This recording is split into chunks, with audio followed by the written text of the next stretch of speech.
अस्सलाम वालेकुम। ये हमारे सैफ़ अली ख़ान भाई हैं, लाहौर से एक फ़ीमेल भेजी है और इनके साथ हमारा एग्रीमेंट है।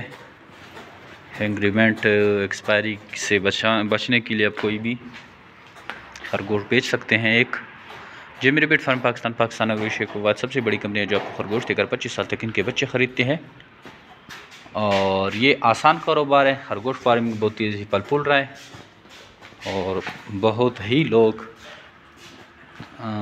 तेज़ी से इस कारोबार से मुंसलिक हो रहे हैं। जो मेरे पेट फार्म पाकिस्तान चूँकि आपको ये प्लेटफॉर्म मुहैया करती है कि आप यहाँ से खरगोश ले जाकर और 25 साल तक फिर इनके बच्चे जो मेरे पेट फार्म पाकिस्तान को बेचते हैं। आपको कारोबार चलने की कोई टेंशन नहीं होती, वो आप बस ब्रीड लेते रहते हैं और कंपनी आपसे लेने के पाबंद रहती हैं। आइए हमारे साथ एग्रीमेंट करें और 25 साल तक आसान कारोबार करें। Thank you.